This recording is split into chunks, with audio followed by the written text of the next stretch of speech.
Okay, so my name's Tam, and I've decided that I'm going to start a journey of where I'm at, whatever I'm doing, and just document it, thoughts, and everything else in between.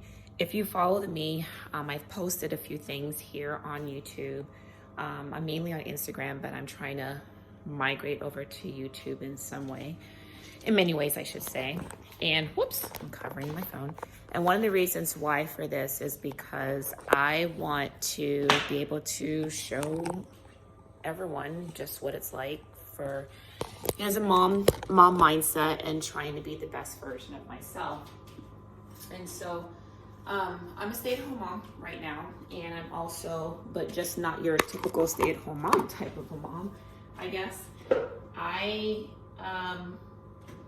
I'm an adjunct at a local university here in my city, and I also do work with nonprofit work, specifically in the area of fatherhood, and so that's an area of interest that I have been doing for quite some time.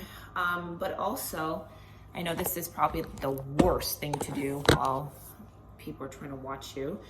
I need to get my tripod, but it's upstairs. I'm also a graduate student right now, trying to finish a degree studying fathers and fatherhood. But outside of all of that, the biggest thing for me is mom mindset. You might be wondering, what the heck does that mean? So all this past year, 2022, I've been doing a lot of work on mindset and, what does that look like? So I've been following a lot of key people that are in the space. Ed Milet is one, Andy Frisella is another, Mel Robbins. Now is started getting into people like Eric Thomas or E.T. the hip hop preacher, and Colin O'Brady is another one, Rich Roll. So I listen to a lot of, funny enough, they're male dominated podcasts. I did say Mel Robbins, but they're male-dominated podcasts. And, I always kind of wonder, why is that? I mean, there are some people out in the scene who are female. I mean, for me, it's not so much of a big deal, but I actually resonate a little bit more towards the males in that regard. And I think, though, too, because of my journey research of fathers and men in general, so that probably might be a reason why. But the thing is that I've come to realize with mindset is that there is so much untapped potential that each and every one of us has. And the question is, are you willing to tap into it? And so, I don't know if you're familiar with, you probably might see in other videos, I might just put a link in the description, the 75 Hard, which was created by Andy Frisella. And I did that last year in 2021. I failed the first time, I failed the second time, took a 2-month hiatus, was pissed at myself for not doing it properly, I guess. And then third time's a charm, and I almost gave up. I'd probably say 3 times during that time period that I almost gave up. Even I didn't finish it then, but I was doing it while on vacation. I'm visiting family in Orlando, Florida. And so you learn how to adapt. And so that process had taught me about mindset, that there is nothing that one cannot be able to do. And I have this new way of seeing things in life that I've never experienced before. And once upon a time when I was younger, I did a couple of times, but not to the intensity that I am now as a 40-plus-year-old mom and wife, and all these other things and roles that you grow into or are placed on you or accept directly or indirectly. And I'm at this point right now where I know there's more for me before I leave this earth.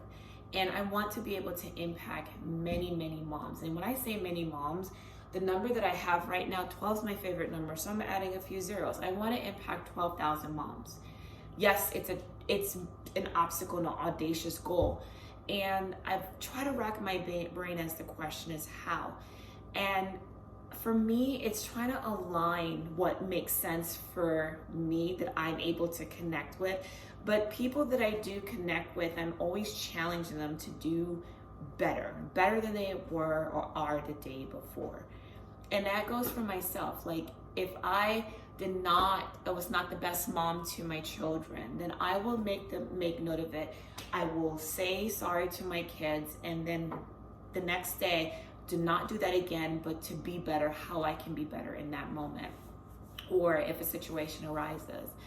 And so it's so important for me. I don't know, yes, I do know why. It's just that I just don't want moms to feel the way that I felt for many, many years, where you feel hopeless, you feel lost, you feel that you have no value, that there's nothing for you, that you're just checking in day out, especially if you're a stay-at-home mom, or even if you're a working mom, that sometimes we kind of check out, just like dads do. You know, you check out of your kids, you're just going through the motions, and you got to break that cycle. And 75 Hard was that cycle that broke for me. Now I'm planning on doing it again, but there's another challenge that I'm doing before that, and it's the 12-hour walk that Colin O'Brady has created. And if you have not read his story, The Impossible First, it is amazing. I'm almost done with that book. And then I have 4 other books lined up. Like, that's a thing that 75 Hard has taught me, is that, you know, you just don't wait. Don't wait, but you get prepared for the next thing. And so the next thing right now is, after I'm done with this book, I'm going to read You Owe You by Eric Thomas, which is Eric the Hip Hop Preacher. And then after that, I need to finish The Power of One by Ed Milet. I started it and I didn't finish it, so I got to finish that book. And then the next book that I have is The 12 Rules of Life by Jordan Peterson. I know that he's been a very controversial person because of the things that he believes and he says. And, you know, I'm an educator by nature. I'm an educator by profession. I'm actually an entrepreneur and an editor. And I'm all about learning from everyone and everything possible. I will geek the hell out of you every so often about things. Like, you ask my family or people, like, guess what? You know about this, about brain stuff. And they're just like, oh, here's mom go again. And for me, I'm all about knowledge, but what do you do with that knowledge? And so I am on this mission of encouraging 12,000 moms so that they can be better. I'm not sure what this mission is going to be called,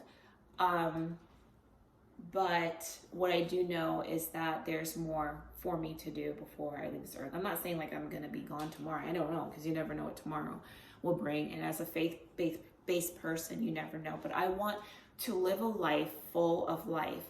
And on top of that, I'm not afraid. Well, yes, I am afraid that if today was my last day, I think we're all afraid of death in some way. But for me, I am more afraid of regret of not taking that opportunity to do better, to be better. So I am on a journey where my goal is I want to be able to post 2 videos a week. I'm doing this by myself. I don't have funds to hire anyone to do any editing. So what you see is what you get until that time comes about. But I also do like it because it makes it raw. And right now it's going to be from my phone, because I had a camera, but my camera had broke, unfortunately. So it's being repaired, and or in the process of being repaired, I should say. And so this is the start of many things. So documenting this on November 21st at 11:21 a.m. Pacific Standard Time, Pacific Northwest. A year from now, I want to see how much I've grown, to see how much I am, where I'm going, and we shall see. So I'm a person that loves quotes, and so one of the quotes I always use with everyone, even my children included, actually started with them, is to always remember to keep your head up, to keep your heart open, and to always do better than your best. So until next time, take care.